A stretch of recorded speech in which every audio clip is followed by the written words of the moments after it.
Hello guys, welcome back to another video of mechanic vlog. അപ്പോൾ നമ്മൾ ഇന്നത്തെ വീഡിയോയിലൂടെ പരിചയപ്പെടാൻ പോകുന്നത് ടൊയോട്ടയുടെ യാരിസ് 2023 മോഡലാണ്. 1.3 ലിറ്റർ 4 സിലിണ്ടർ കാറാണ് വരുന്നത്. ഇത് 3 വേരിയൻറ്റുകളായിട്ടാണ് വരുന്നത്, Y പ്ലസ് YX. ഇന്ന് നമ്മൾ പരിചയപ്പെടാൻ പോകുന്ന ഈ കാറ് ഇതിൻ്റെ മിഡ് റേഞ്ചിലുള്ളതാണ്, അതായത് Y പ്ലസ്. അപ്പോൾ നമുക്കിതിൻ്റെ കൂടുതൽ വിശേഷങ്ങളിലോട്ട് കിടക്കാം. ബോണറ്റ് ഒന്ന് പൊക്കി നോക്കാം.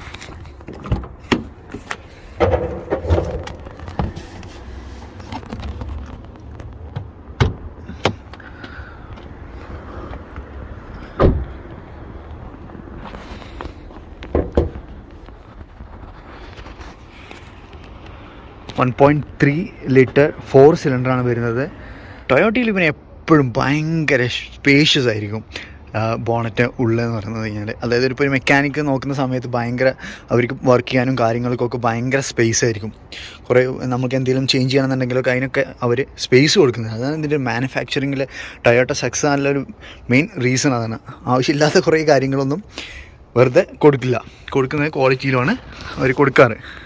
അതുകൊണ്ട് തന്നെയാണ് ടൊയോട്ടയ്ക്ക് ഇപ്പോൾ നമ്മുടെ നാട്ടിലാണെന്നുണ്ടെങ്കിലും റീസെയിൽ വാല്യൂം കംപ്ലയിൻസും കുറവാണ്.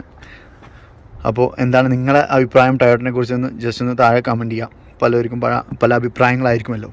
നോക്കാം.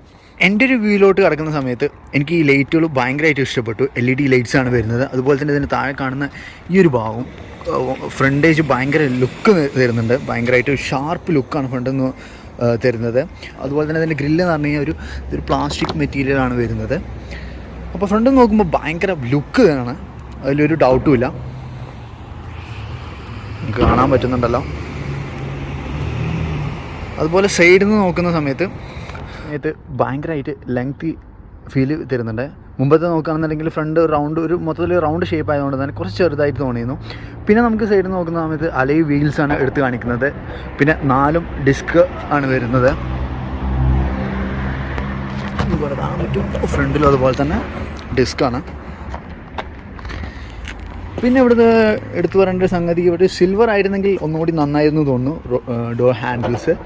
ബാക്കിൽ വരുന്ന സമയത്ത് ബാക്കിലും ഇതുപോലെ തന്നെ നമ്മൾ ഫ്രണ്ടിൽ എനിക്ക് ഇഷ്ടപ്പെട്ടു എന്ന് പറഞ്ഞില്ല, അതുപോലെ തന്നെ ഇവിടെ അതുപോലെ 2 സൈഡിലായിട്ട് കൊടുത്തിട്ടുണ്ട്. ഒരു ഷാർപ്പ് ലുക്കാണ് കൊടുത്തിട്ടുള്ളത്. ബാക്കിൽ നിന്നും അങ്ങനെ തന്നെയാണ് ഫീൽ ചെയ്യുന്നത്. നേരത്തെ പറഞ്ഞ പോലെ തന്നെ ഇത് യാരിസ് Y പ്ലസ് ആണ്. ഇതിന് മുകളിലൊരു വേരിയൻ്റ് ഉണ്ട്, താഴെ ഒരു വേരിയൻ്റ് ഉണ്ട്.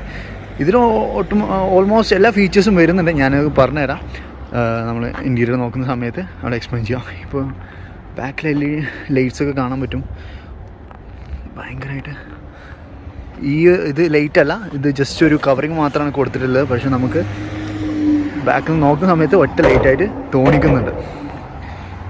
അതുപോലെ തന്നെ എടുത്തു പറയേണ്ട സംഗതി പറഞ്ഞാൽ ഇത് ഭയങ്കരമായിട്ട് അട്രാക്റ്റ് ചെയ്യുന്നുണ്ട്. ഈ ഒരു ഡിസൈന് ഇതും പ്ലാസ്റ്റിക്കാണ് കൊടുത്തിട്ടുള്ളത്. പിന്നെ ഇതാണ് സൈഡ് വ്യൂ. നമുക്ക് ബൂട്ട് സ്പേസ് ഒന്ന് നോക്കാം. ഭയങ്കര സ്പേഷ്യസ് ആണ്. ഇതിൻ്റെ കപ്പാസിറ്റി 467 ലിറ്റേഴ്സാണ്. റിവേഴ്സ് ക്യാമറ ഉണ്ട്, അത് ഇൻബിൽഡായിട്ടാണ് നമുക്ക് കിട്ടിയിട്ടുണ്ട്. ഇൻറ്റീരിയർ ഒന്ന് നോക്കാം.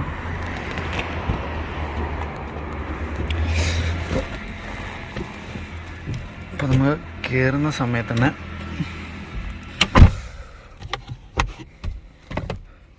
സ്റ്റിയറിങ്ങിൽ കൺട്രോൾസൊക്കെ വരുന്നുണ്ട്. നമുക്കിവിടെ ക്രൂസ് കൺട്രോൾ ഉണ്ട്, അതുപോലെ തന്നെ സെൻസർ സെറ്റ് ചെയ്യാനുള്ള ഫീച്ചേഴ്സ് ഉണ്ട്, ഓഡിയോ മോഡ്സ് ഉണ്ട്, ട്രിപ്പ് സെറ്റ് ചെയ്യാനുള്ളതുണ്ട് ഇവിടെ. പിന്നെ ഉള്ളിലോട്ട് വരുമ്പോൾ ആദ്യം തന്നെ പറയട്ടെ, ഇത് ടോപ്പ് വേർഷനിൽ വരുന്നതിന് ഇവിടെ സ്റ്റാർട്ട് ബട്ടണാണ് വരുന്നത്. പക്ഷേ ഇതിന് കീ ആണ്. അത് മാത്രമേ എനിക്കൊന്ന് ഇഷ്ടപ്പെടാതെ പോയതുള്ളൂ. നമുക്കിവിടെ എയർവിൻസും കാര്യങ്ങളൊക്കെ തന്നിട്ടുണ്ട്. പിന്നെ നമുക്കിവിടെ ഒരു കപ്പ് ഹോൾഡർ തന്നിട്ടുണ്ട്. അതുപോലെ തന്നെ ആ സൈഡിലും കൊടുത്തിട്ടുണ്ട്.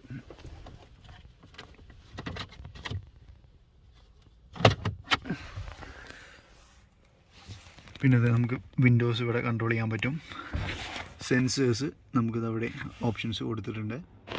താഴേക്ക് വരുന്ന സമയത്ത് ഇത് രണ്ടും ഭയങ്കരമായിട്ട് അടുത്തായ പോലെ തോന്നി എനിക്ക്. കാരണം ഇത്രയും സ്പേസ് ഉണ്ടാകുമ്പോൾ കുറച്ചുകൂടി ബ്രേക്കൊന്ന് ഇങ്ങോട്ട് കൊടുക്കായിരുന്നു എന്ന് തോന്നി. നമ്മൾ പെട്ടെന്ന് ചെറിയ സ്പേസ് ഇതിൻ്റെ ഇവിടെ കൊടുത്തിട്ടുള്ളൂ. അത് ചെറിയൊരു പ്രശ്നമായിട്ട് തോന്നി എനിക്ക്. പെട്ടെന്ന് ഓടിച്ച സമയത്ത്. പിന്നെ ഗിയറിലോട്ട് വരികയാണെന്നുണ്ടെങ്കിൽ നമുക്കിതോടെ പാർക്കിംഗ് റിവേഴ്സ് ഓട്ടോമാറ്റിക്കാണ്. ഓഡിയോ കൺട്രോൾ ഫുൾ ഡിജിറ്റലാണ് കൊടുത്തിട്ടുള്ളത്. ഇവിടെ 7 ഇഞ്ച് ടച്ച് സ്ക്രീൻ ഓഡിയോ സിസ്റ്റമാണ് വരുന്നത് വിത്ത് ബ്ലൂടൂത്ത്. USB പോർട്ട് തന്നിട്ടുണ്ട്. അതുപോലെ തന്നെ 4 സ്പീക്കേഴ്സുമാണ് വരുന്നത്. സീറ്റ് അഡ്ജസ്റ്റബിൾ എന്ന് പറഞ്ഞു കഴിഞ്ഞാൽ മാനുവലി തന്നെ നമ്മൾ ചെയ്യണം. മാനുവലിയാണ് കൊടുത്തിട്ടുള്ളത്. സാധാരണ പോലെ കപ്പ് ഹോൾഡേഴ്സ് കൊടുത്തിട്ടുണ്ട് ഇവിടെ 2 സൈഡിലും.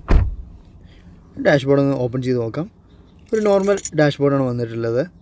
പിന്നെ ഇവിടെ നമുക്ക് ഒരു ഗ്ലാസ് കൂടി കൊടുത്തിട്ടുണ്ട് സൺസൈഡിൻ്റെ അവിടെ. ഇവിടെ അത് കൊടുത്തിട്ടില്ല. അത് കൊടുക്കാമായിരുന്നെന്ന് തോന്നി. വയർലെസ് ചാർജർ വരുന്നുണ്ട്.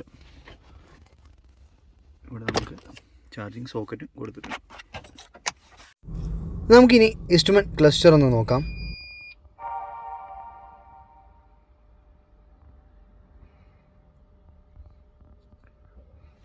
ഇനി റിയർ സീറ്റിലോട്ട് പോകുന്ന സമയത്ത് ഇവിടെ നമുക്ക് AC വിൻസിൻ്റെ ചാർജിങ് സോക്കറ്റ്സ് ഇല്ല. അത് നമുക്ക് ടോപ്പ് ഓപ്ഷനിൽ അവൈലബിൾ ആയിട്ടുള്ളത്. കപ്പ് ഹോൾഡേഴ്സ് കൊടുത്തിട്ടുണ്ട്. 2 ഡോറിനും കൊടുത്തിട്ടുണ്ട്.